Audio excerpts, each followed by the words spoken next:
안녕하세요. 승리하사 가족 여러분 그리고 강성성경연구원 여러분, 오늘은 사도행전 28장 1절로 10절 말씀을 멜리데선 사람들의 아름다운 인간성을 본받자라는 제목으로 함께 말씀을 나누도록 하겠습니다.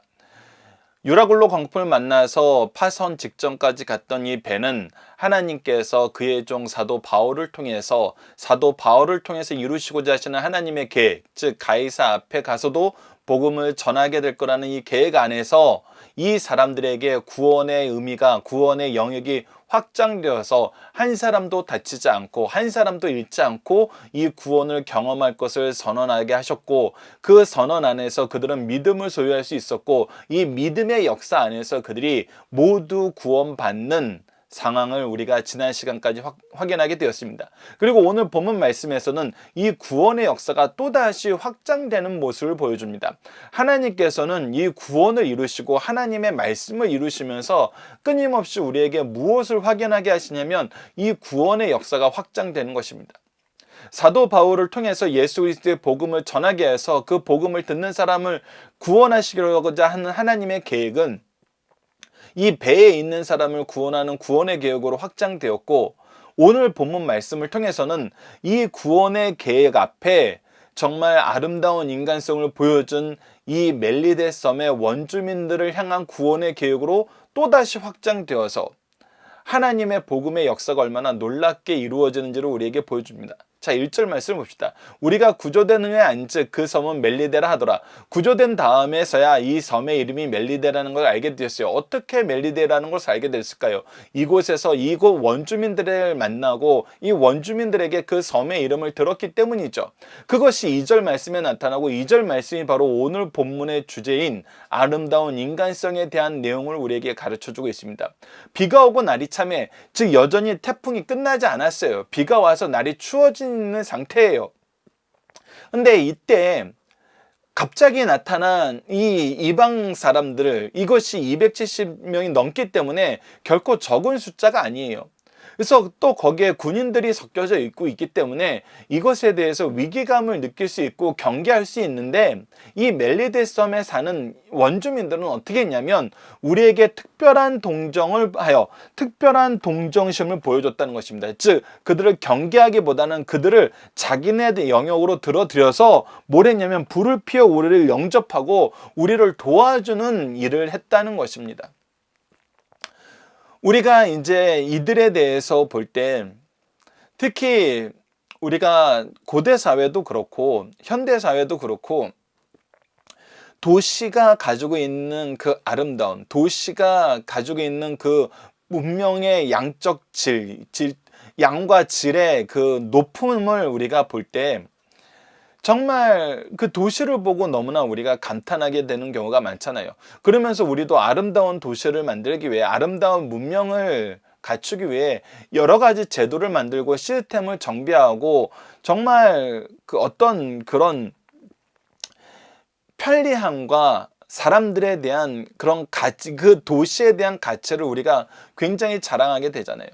우리가 이런 면에서도 많이 보게 되는 것이, 뉴욕 같은 경우나 우리가 유럽의 무수한 도시들, 파리나 런던 같은 곳을 우리가 자주 방문하게 되는 것도 이 문명의 발전과 그 발전사 안에서 이 도시가 가지고 있는 각각의 특징과 그 특징이 우리에게 주는 그런 영감들이 굉장히 큰 것이 있거든요. 그래서 우리는 그것을 문명이라고 얘기하고 문명의 삶이라고 얘기하면서 이 도시의 삶을 우리가 정말 칭송하는 경우가 많이 있죠. 그러면서 이 도시화되지 않은 그런 삶을 우리가 오히려 비문명권으로 생각하고, 그 안에서 교육과 어떤 문화적인 질과 사람들의 사고 방식에 대해서 굉장히 자부심을 갖는 경우가 있으면서, 동시에 그렇지 않은 사람에 대한 또 상대적인 이 우월성을 드러내는, 더 심한 말로 하면 상대방을 약간 무시하는 그런 모습이 굉장히 나타나는 것이 사실입니다. 그러나 오늘 본문 말씀을 통해서, 그리고 이 복음의 역사를 통해서 우리에게 보여주는 문명이라는 것, 참된 인간성이라는 것은 우리가 만든 제도에 있는 것이 아니라는 걸 다시 한번 보여줍니다. 정말 우리가 도시 같은 경우는 우리가 현대 코로나를 대하면서도 이 부분이 굉장히 많이 나타났잖아요.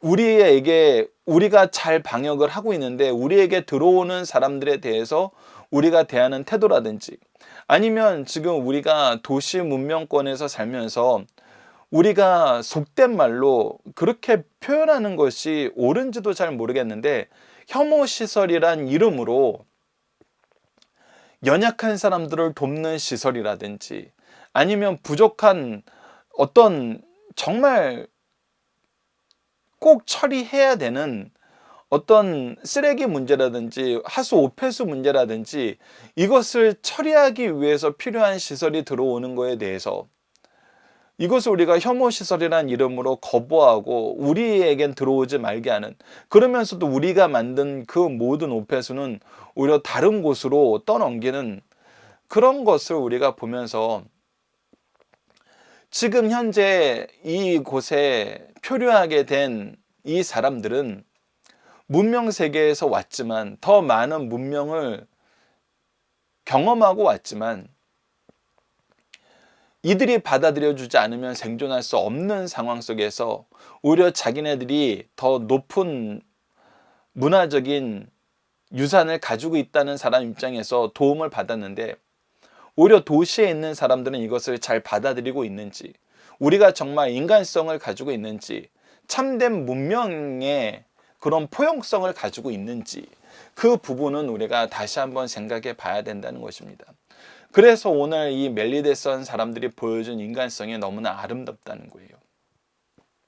그러면서 동시에 이 멜리데선 사람들이 가지고 있는 굉장히 순수하지만 우리 인간들이 가지고 있는 어떤 선입관에 대한 조심해야 될 부분도 오늘 본문에 나타납니다. 그것이 이제 3절부터 나타나고, 사실 이 역사가 하나님 안에서 참으로 중요하게 나타나고, 이 섬 사람들을 하나님께서 사랑하시고 이 섬 사람들에게도 복음을 전하려고 하시는 하나님의 계획이 있고, 이 착한 사람들에게 하나님께서 축복하시는 그 축복의 역사가 있음을 3절 이후에서 볼 수 있습니다. 자, 3절에서 보면 이 바울의 또 이 하나님의 종들의 놀라움이 나타납니다.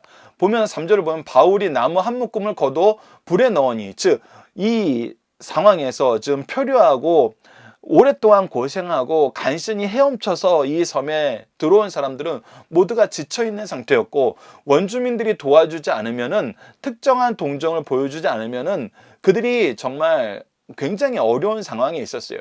그래서 간신히 한숨 돌리고 있는데, 이때도 바울은 무엇을 하고 있냐면, 이 불을 공급해주는 원주민들이 있음에도 불구하고 자기도 이 일에 같이 동참을 하는 거예요.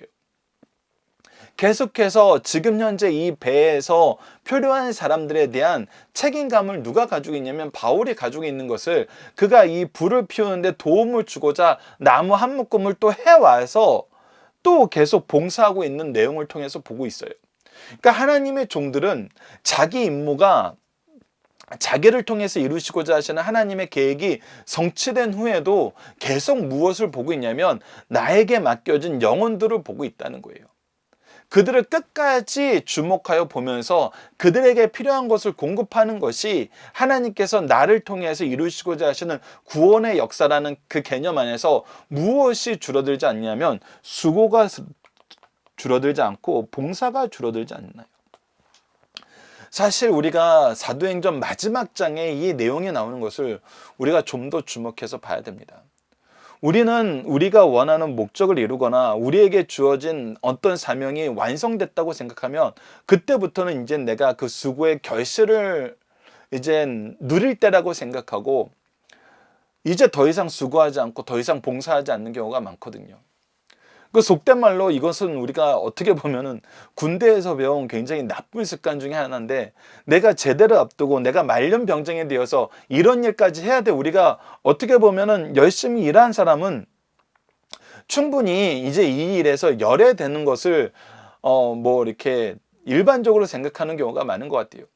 우리가 교회 안에서도 봉사할 때 이 시대가 이제 좀 빡빡해지다 보니까, 저는 이제 빡빡해진다는 표현을 하길 좋아하는데, 예전에는 선배들이 하던 수고를 후배들이 이어받아서 하고 그 후배들은 또 열심히 하면서 그 다음 때 이 수고를 이제 좀 물려주는 경우가 없잖아 있거든요.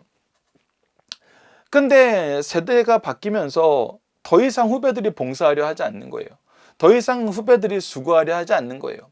근데 저는 아까도 말씀드렸다시피 상황이 참 복잡해지고 어려워지면서 수고를 하고 봉사를 하고 싶어도 그 수고와 봉사에 참여하지 못하는 사람도 있어요.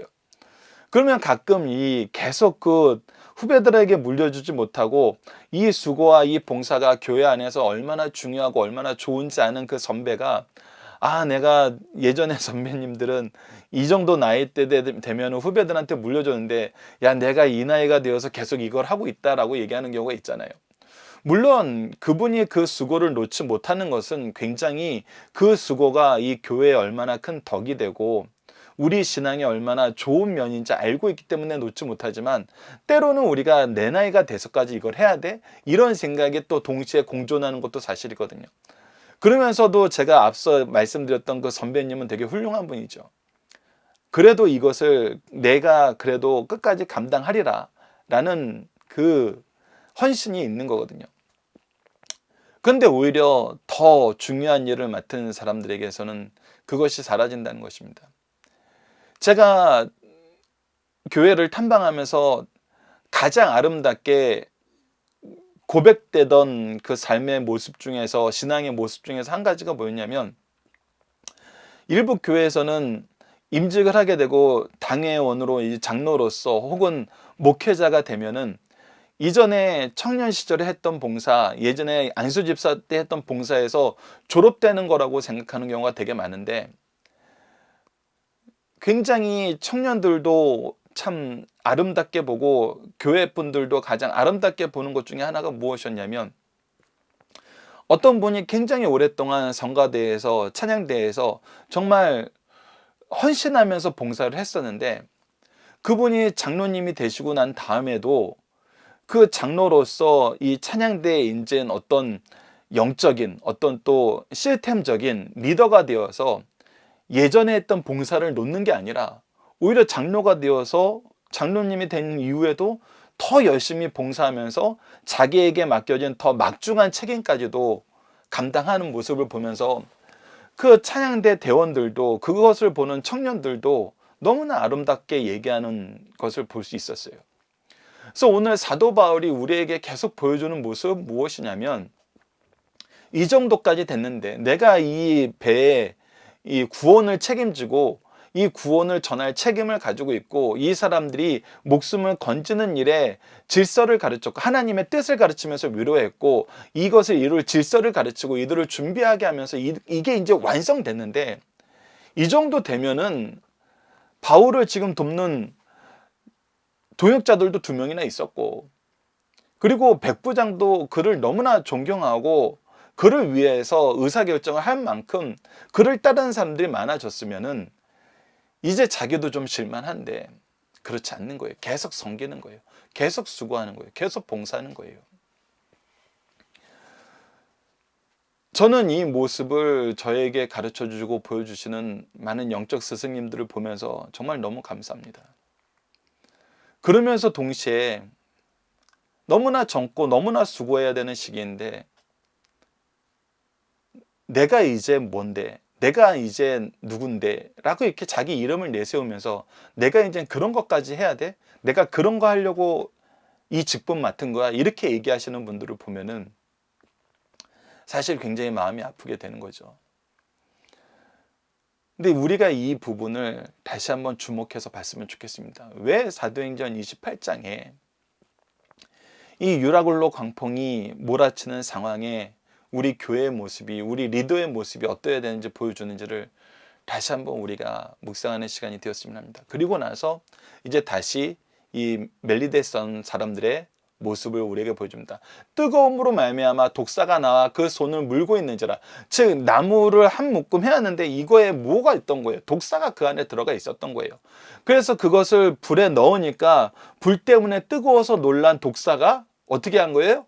이 나무를 넣는 이 바울의 손을 물어버린 거예요. 근데 이것을 보고 원주민들이 뭐라고 여기냐면 이 짐승이 그 손에 매달려 있음을 보고 서로 말하되 진실로 이 사람은 살인자로다. 살인한 자로다.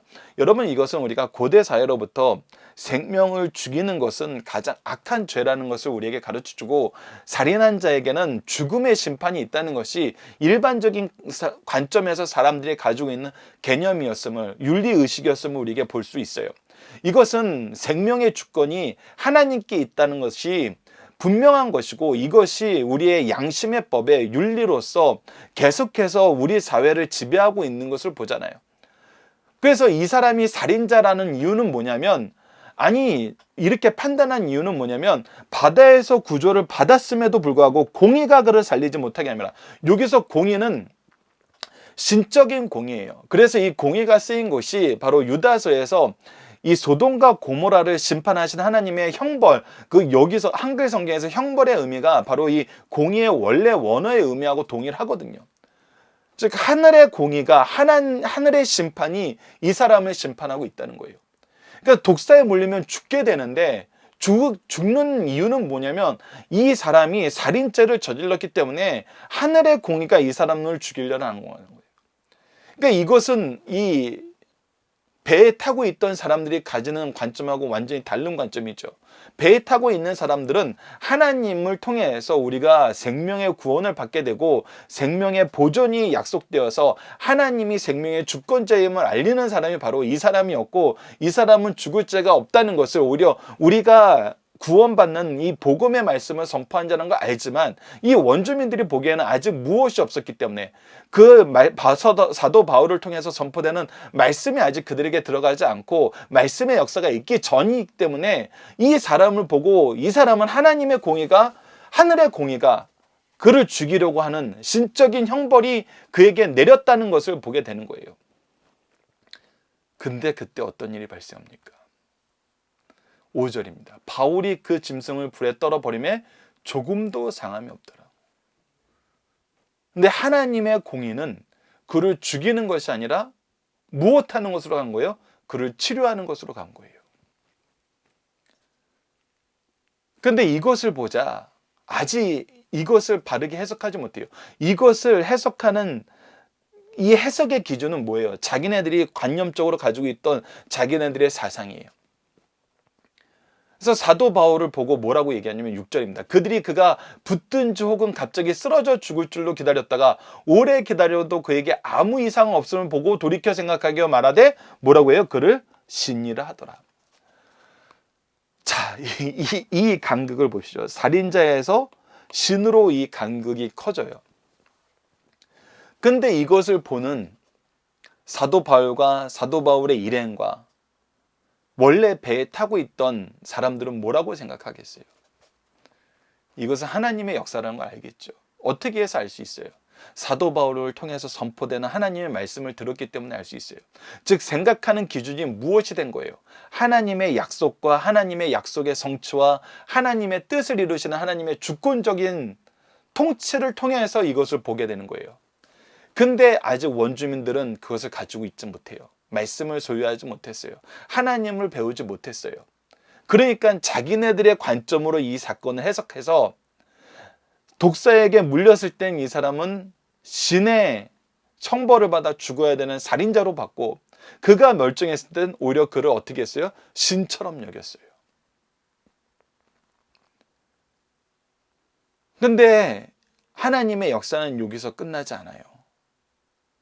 7절에서 10절까지 굉장히 짧게 설명이 되어 있는데 이들의 개념을 바꾸게 하는 역사가 있어요.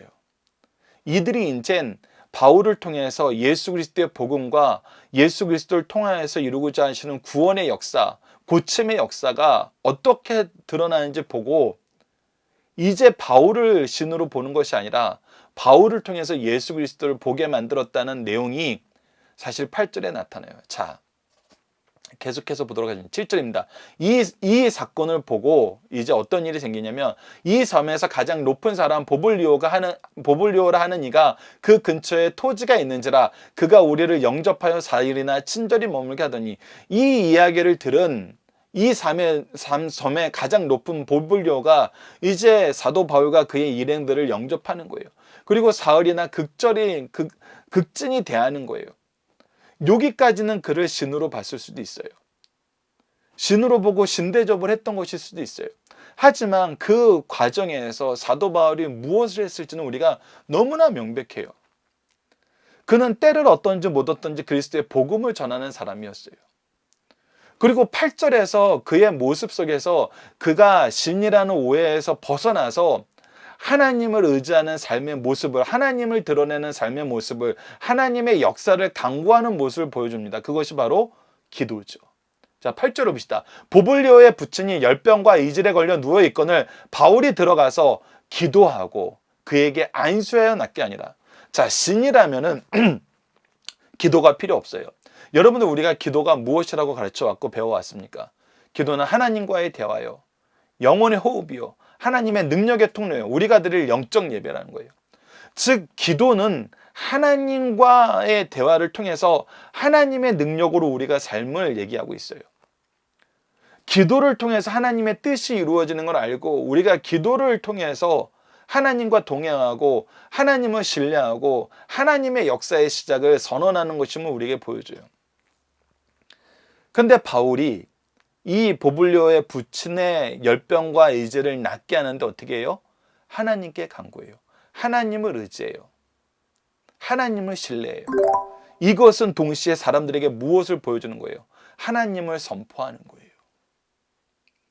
어떻게 기도해야 되는지 가르쳐주는 거예요. 어떻게 하나님을 신뢰하고 의지해야 되는지 가르쳐주는 거예요. 더 나아가서 어떻게 하나님을 믿어야 되는지를 얘기해 주는 거예요. 그 믿음의 증거가 어떻게 해요?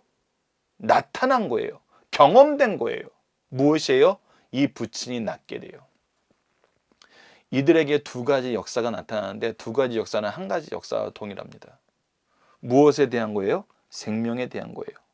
사도 바울이 살아나간 것도, 삶을 유지하는 것도 생명에 가는 거였어요. 보볼리오의 부친이 낳는 것도 생명에 가는 거였어요. 그리고 이 생명의 역사는 기도를 통해서, 안수를 통해서, 그리고 사도 바울을 통해서 선포되는 복음을 통해서 육체적인 것에서 끝나지 않고 무엇으로 확장되는 것을 우리가 알 수 있어요? 영적인 것으로 확장되는 걸 알 수 있어요. 예수 그리스도를 통해서 낫게 되는 역사는 회개의 역사를 통해서 우리의 영적인 생명으로 연결되는 것을 보게 돼요. 이것은 사도행전 초반에도 동일했어요. 베드로와 요한이 솔로몬 행각으로 들어갈 때 나면서부터 걷지 못한 이 사람을 일으키는 것은 육적인 생명력의 회복이었어요. 그러나 이것은 무엇에 대한 생명의 역사의 선언으로 이어졌어요. 이미 하나님께서 주셨던 이 예언의 성취를 우리가 경험하는 것으로서 이것이 개인의 경건과 권능이 아니라 예수 그리스도를 통해서 선포된 복음의 역사 안에서 우리가 얻게 되는 자유함이라는 것을 우리가 알게 함으로써 그들이 예수 그리스도의 이름을 믿어 영생에 이르게 하는 복음으로 연결되는 것을 우리가 확인했어요. 그렇기 때문에 이 멜리데 섬 사람들 앞에 나타났던 이 육적인 생명력의 회복은 필연적으로 무엇의 선언까지 연결돼요? 영적인 생명의 선언까지 연결돼요. 육적인 생명과 영적인 생명 모두 다 누구에게 있는 거예요? 하나님께 있는 거예요. 예수 그리스도의 복음에 있는 거예요. 예수 그리스도의 대속의 죽으심과 부활에 있는 것임을 우리가 알 수 있어요. 그래서 어떻게 됩니까? 이러므로 성 가운데 다른 병든 사람들이 와서 고침을 받고 모든 사람들이 고침을 받아요. 모든 사람들이 구원의 은혜를 누리게 돼요. 여러분들 보십시오. 사도 바울을 구원하시려는 하나님의 계획이 배에 타고 있는 사람들을 향한 구원의 계획으로 확장이 되고 이 구원의 역사가 이 멜리데 섬 사람들을 향한 구원의 계획으로 역사로 확장되는 것, 이것이 바로 복음의 확장이고 생명 살리는 일의 확장이라는 것을 우리가 보게 됩니다. 그리고 어떻게 돼요? 그리고 이 중간중간에 보여진 것이 뭐였어요? 배 안에서는 백부장이 바울을 살리려고 바울을 향한 하나님의 축복의 통로가 되었고, 오늘 이 멜리데 섬의 사람들을 보십시오. 10절을 보십시오. 후한 예로 우리를 대접하고 떠날 때 우리의 쓸 것을 배에 실었더라. 이 선교단을 돕고 이 사역을 돕는 축복의 통로가 되는 것을 우리가 볼 수 있잖아요. 우리는 하나님의 구원의 통로가 되고 성도의 교제를 통해 또 우리를 통해서 이 구원의 복음의 소식을 듣고 경험한 사람들은 우리를 향한 하나님의 축복의 통로가 되어서 교회가 서로 돕고 봉사하면서 섬기는 공간이 되는 것을 우리가 이 27장과 28장을 통해서 보게 되고, 이것이 무엇 안에서 더욱더 강하게 나타나요. 이 세상 죄악의 풍파인 광풍 안에서 일어났던 것처럼 우리도 이것이 죄악이 강할 때 더 강하게 나타난다는 것입니다. 우리가 이 시대를, 이 올 한 해를 마무리하면서 이 사도행전 27장과 28장을 보게 하신 것이 얼마나 큰 은혜인지 몰라요. 유라굴로와 같이 우리가 어찌할 수 없는 광풍이 교회와 우리 사회를 뒤덮고 있어요. 앞으로 올 한 해를 지나면서 교회가 갖게 된 많은 어려움들, 그리고 드러난 우리의 많은 죄악들, 이것을 우리가 회개하고 오직 하나님을 신뢰하고 하나님의 말씀을 신뢰하고 하나님의 뜻을 이루심을 신뢰하면서 우리를 향한 하나님의 뜻에 우리가 무릎 꿇었을 때, 그 뜻을 의지했을 때 우리에게는 구원의 역사와 서로가 서로에게 축복의 통로가 되는 이 놀라운 은혜의 역사가, 생명의 역사가, 섬김의 역사가, 사랑의 역사가, 복음의 확장의 역사가 일어남을 우리에게 약속해 주신다는 것입니다. 본문 묵상하기를 봅시다. 첫 번째, 멜리데 섬 원주민들은 어떤 사람들이었습니까? 이들은 동정심이 많은 사람들이었습니다. 정말 참된 인간성을 소유하고 있었어요. 그런데 원주민들이 바울을 살인자로 본 이유는 무엇입니까? 그가 배에서, 이 풍랑에서 불가능한 상황에서 구조를 받았지만 신이 그를 용납하지 않은 거로 독사에 물렸으니 이는 살인자라는 것이에요. 신의 형벌을 받게 된다는 것입니다. 그래서 사실 공의가 그를 살지 못하게 했습니다라는 것이, 우리가 이 공의라는 단어의 원어적인 의미가 데살로니가 후서와 유다서에 각각 2번 기록되어 있는데, 데살로니가 후서와 유다서에는 형벌이라고 기록되어 있어요. 그래서 사실은 구조를 받았으나 신의 형벌이 그를 살지 못하게 합니다라는 이 번역이 또 어떻게 보면 우리가 더 잘 이해할 수 있는 내용으로 다가오게 됩니다. 세 번째, 근데 원주민들을 바울을 신으로 본 이유는 무엇입니까? 그가 죽지 않았다는 것 때문에, 세상 형벌이 그를 어찌할 수 없다는 것 때문에 그를 신이라고 생각하게 됐죠. 근데 하나님은 바울을 통해서 무엇을 보게 만드냐면 하나님의 역사로 구원이 이루어지는 것을 보게 만들어요. 바울이 신이 아니라 바울이 기도하는 그분이 우리의 구원을 이루신 유일한 참신이라는 것을 보게 만들고 경험하게 만들죠. 그래서 이 섬 사람들이 하나님 믿게 되는 것입니다. 예수 그리스도 믿게 되는 거예요. 자, 본문의 중심상을 봅시다. 바울의 간절한 충고를 거절하고 베닉스로 가려고 그레데 미항을 출항하여 지중해를 향해 하던 배는 출항한 지 얼마 못 되어 유라굴로라는 태풍을 만납니다. 배는 방향을 잃고 14일이나 지중해 상에서 표류하였어요. 해와 별을 볼 수 없는 극심한 상황에서 배에 탄 사람들은 살 소망까지도 잃게 되었습니다. 그런 와중에 하나님의 사람 바울은 하나님과 교통을 통하여 자신은 로마에 가서 가이사 앞에 설게 될 것과 배 안에 있는 276명의 생명은 보호될 것을 보장받았어요. 이 사실을 하나님께 통보받은 바울은 하나님의 보장을 그대로 받아들였고, 그 사실을 배 안에 있는 사람들에게 알려주어 안심시킨 후 하나님의 보장이 그대로 이루어지도록 배 안에서 지도하는 역할을 감당했습니다. 바울의 예고대로 배는 파손되어 모든 것을 다 잃었으나 생명은 한 사람도 타격을 입지 않고 276명 전원이 멜리데 섬에서 무사히 착륙했어요. 멜리데 섬에 도착한 후 떠날 때까지 3개월간 일어난 사건이 28장 전반부에 기록되어 있는 말씀입니다. 자, 본문의 중심상을 봅시다. 첫 번째, 정도의 차이는 있지만 현대인들은 보편적으로 인간 경시 풍조와 죄에 대한 담대함과 신에 대한 맹목적인 경멸감을 가지고 있는 것을 보게 돼요. 그러니까 도시가 잘 발달되고 체계가 잘 이루어질수록 하나님이 우리를 통치하시고 우리를 살게 하신다는 생각보다 이 사회 시스템이 우리를 살게 한다는 생각을 하게 돼요. 그래서 여러분들 창세기 4장 말씀이 너무나 우리에게 주는 의미가 큽니다.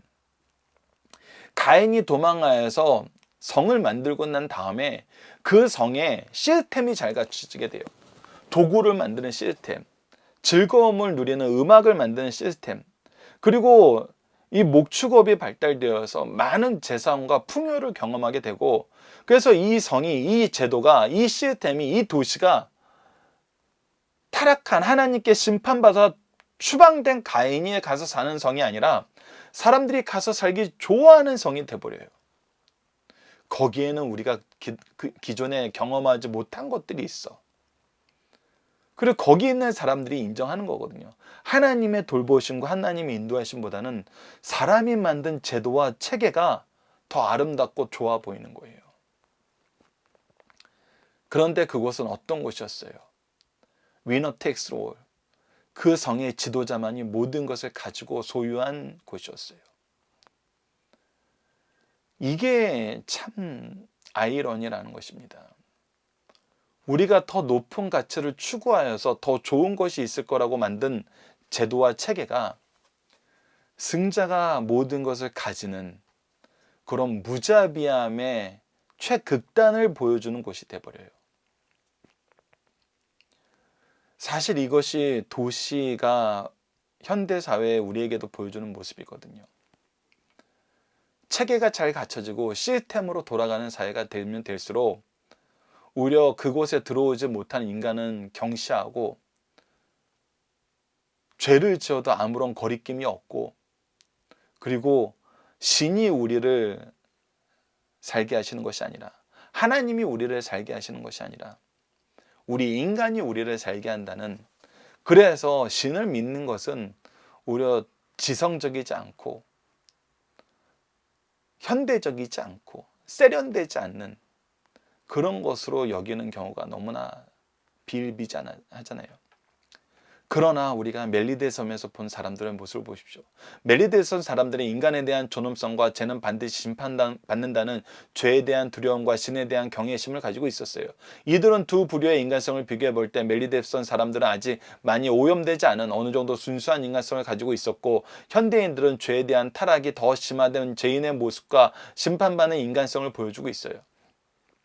두 번째, 사람들에게 쉽게 나타나는 현상 중에는 하나는 타인과 어떤 사건에 대하여 자신들의 입단에서 속단하는 거예요. 즉 자기 식대로 해석하는 것이 잘 나타나죠. 그래서 멜리데스 사람들에게서 이것이 보이잖아요. 멜리데스 사람들은 바울이 독사에 물리자 바울을 살인자로 속단했어요. 즉 다른 사람에게 좋지 않은 일이 일어나면 죄를 지었기 때문이라고 속단하는 현상이에요. 독사에 물린 바울은 큰 죄인으로 속단했으나 그가 독사에 물리고도 죽지 않자 이번에는 바울을 뭐로 여겼어요? 신으로 여겼어요. 바울에게 그릇된 칭송을 아끼지 않았어요. 이것이 죄악된 인간들의 실상이라는 것입니다.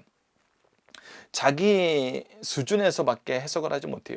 그러나 하나님은 항상 하나님의 뜻 안에서 하나님을 보게 만드시기 위해서 우리를 계속해서 교육시키시고 훈련시키시고 고쳐주시고 의로 살게 하시죠. 자, 세 번째, 사람은 혼자 살 수 없고 더불어 살게 된다는 것입니다. 남에게 손해를 끼치지 않는 것으로 만족하지 말고 남에게 베풀며 희생할 수 있는 사람이 되어야 한다는 거예요. 멜리데선 사람들은 해산 조난을 당하여 아무것도 가진 것이 없는 사람들을, 그것도 276명이나 되는 많은 사람들을 받아주었고 보살펴 주었어요. 이에 보답하여 바울은 성령의 능력으로 그들을 치료해 주었어요. 치료의 은혜에 보답하고자 토인들은 3개월간이나 이들을 보살펴주고 출항할 때에는 필요한 양식까지 배에 실어주는 걸 보게 됩니다. 자, 본문 다지기를 통해서 다시 한번 내용들을 더 깊게 한번 보도록 하겠습니다. 멜리데 섬 원주민들이 베푼 사랑에서 배울 수 있는 것은 무엇입니까? 우리가 무엇이 문화이고 무엇이 선진 문명임을 우리가 다시 한번 봐야 돼요. 오늘 누가 문화이며 어떤 나라가 선진국입니다. 무엇보다도 하나님의 형상으로 지음받은 사람들을 아끼고 사랑할 줄 아는 것과 실천하는 것이 기준이 되어야 됩니다. 우리가 현대 선진국이라는 사람들이 이 코로나 사태를 어떻게 대응하는지를 보면서 정말 저게 선진 문명일까, 문화일까, 이런 질문을 하게 되는 것이 많잖아요. 생명에 대한 존중이 나의 이익과 충돌할 때 어떤 모습을 보여주는지 우리가 보게 되잖아요.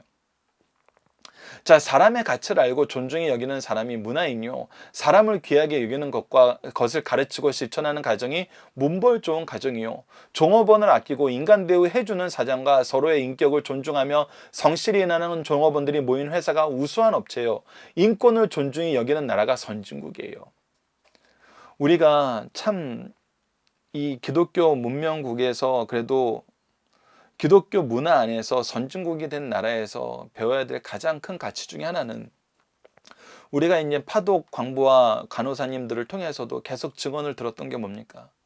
언어도 안 통하고 경력도 미비한 우리가 이곳에서 일하는데 얼마나 답답하고 힘들겠어요. 그런데도 동일 노동, 동일 임금을 줬다는 것입니다. 이것이 기독교 선진국에서 보여주는 모습이잖아요. 그 우리가 인간을 대할 때, 인간의 가치를 대할 때 어떤 사회 제도에서 우리를 유지시키는 시스템을 따라가는 것이 아니라 하나님이 주시는 인간에 대한 존엄, 인간에 대한 사랑, 그것으로 그 사람들을 대하는 것이 그것이 선진국이고 그것이 문명국이란 것입니다. 사실은.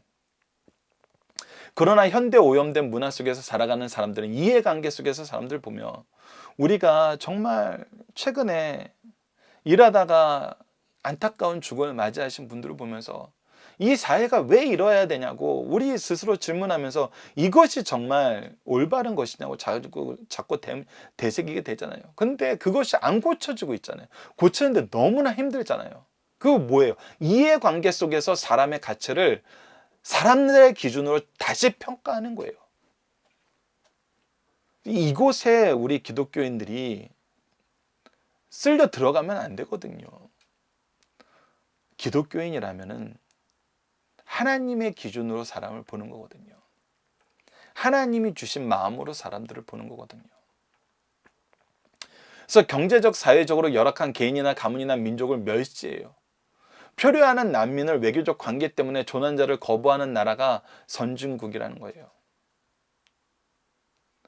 현대 교회도 영적 조난자들이 많아요. 세상 잡신에 잡혀 시달리고 있는 사람들이 많아요. 세상 이데올로기에 간염되어서 이미 역사의 유물이 된 사회주의에 빠져 헤매는 자들도 있고 더 나아가서는 자본주의나 민주주의가 최고라고 여기면서 하나님의 영적인 통치를 거부하는 사람들도 많아요. 이런 자들을 성령의 포근한 역사 안으로 들어오게 우리는 문을 열어야 됩니다. 진리가 그 붙잡힌 영혼을 자유케 하고 해방을 주시는 은혜의 역사를 받아서 안위하는 삶을 살 수 있도록 우리는 도와야 돼요. 그래서 하나님의 마음으로 돕는 것이 참된 문명이라는 것입니다. 두 번째, 바울은 예수 믿는 사람들의 특징이 무엇인지 보여줍니까? 봉사라는 걸 보여줘요.